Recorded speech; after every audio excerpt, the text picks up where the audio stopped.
রাজ্যকে দূষণমুক্ত ও পরিচ্ছন্ন রাখতে স্বচ্ছ অ্যাপ চালু করল রাজ্য সরকার। শনিবার নিউটাউনের একটি হোটেলে উদ্বোধনী অনুষ্ঠানে উপস্থিত ছিলেন মুখ্যমন্ত্রী শুভেন্দু অধিকারী, কেন্দ্রীয় নগরোন্নয়ন মন্ত্রী মনোহরলাল খট্টর, রাজ্যের পুরমন্ত্রী অগ্নিমিত্রা পাল প্রমুখ। রাজ্যে যত্রতত্র ময়লা আবর্জনা থুতু ফেলার দিন শেষ, এসব করলে ফাইন দিতে হবে জানালেন অগ্নিমিত্রা পাল। কেন্দ্রীয় মন্ত্রী জানান, 11 বছর আগে প্রধানমন্ত্রী লালকেল্লা থেকে এই ধরনের কথা প্রথম বলেন।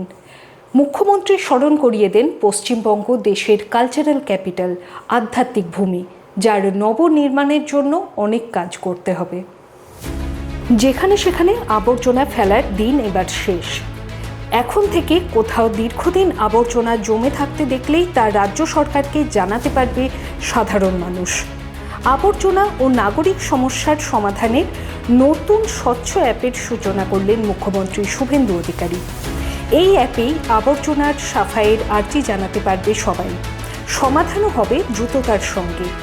রাজ্যের 10টি পুরসভায় পাইলট প্রজেক্ট হিসেবে চালু হচ্ছে স্বচ্ছ অ্যাপ, যার মধ্যে রয়েছে আসানসোল ও দুর্গাপুর মিউনিসিপ্যাল কর্পোরেশন, উত্তর 24 পরগনার বসিরহাট ও মধ্যমগ্রাম পুরসভা, দক্ষিণ 24 পরগনার পূজালি, পূর্ব মেদিনীপুরের কাঁথি, কোচবিহারের তুফানগঞ্জ, বীরভূমের নলহাটি, হুগলির বৈদ্যবাটি, নদিয়ার কৃষ্ণনগর পুরসভা। এলাকায় আবর্জনার ছবি নাগরিকরা সরাসরি আপলোড করতে পারবেন এই অ্যাপে। সমাধান করা হবে জিও ট্যাগের মাধ্যমে।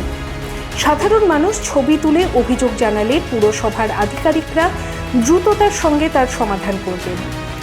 সরকার পরিবর্তনের পর স্বচ্ছতায় জোর এনেছে রাজ্য সরকার। রাস্তায় 100 মিটার দূরত্বে বসানো হবে ডাস্টবিন। যত্রতত্র নোংরা যাতে না ফেলা হয় সেজন্য 3 মাস সচেতনার কাজও চলবে। 3 মাস পর যত্রতত্র নোংরা ফেললে ফাইন করা হবে বলেও ঘোষণা করা হয়েছে।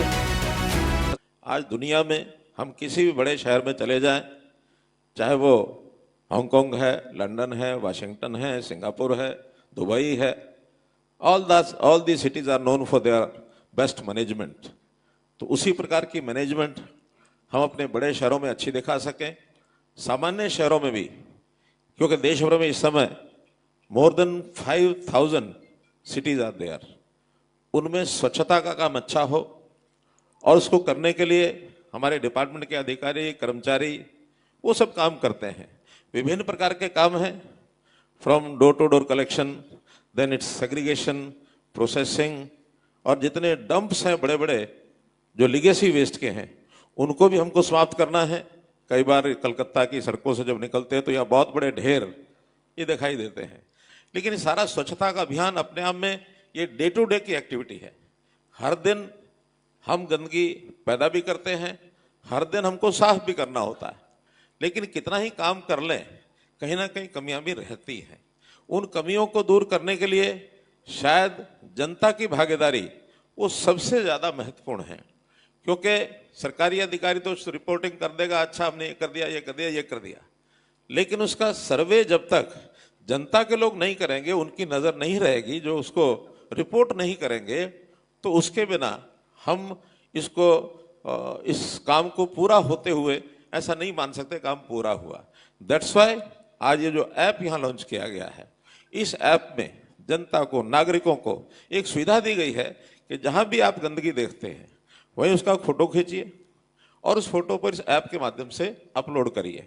अपलोड किया हुआ ये सारा विषय, क्योंकि जियो टैगिंग के माध्यम से ये सारा होगा, तुरंत डिपार्टमेंट जो लोकल म्यूनिसिपैलिटी है उसके पास वो जाएगा, और लोकल म्यूनिसिपैलिटी जितना जल्दी हो सकेगा, जैसा भी वो गंदगी का ढेर है या जैसा भी सफाई का काम है, इमीडिएटली इसको पूरा करेगा।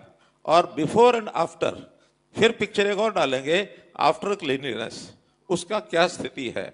और ये दोनों चीज़ें जो कंप्लेनेंट है या जिसने उस साइट पर फोटोग्राफ अपलोड किया है उसको भी जाएगा कि हाँ ये आपने जो शिकायत की थी उसको सफाई करते हुए आपने पूरा किया, आप देख लीजिए, तभी इसको डिस्पोज माना जाएगा।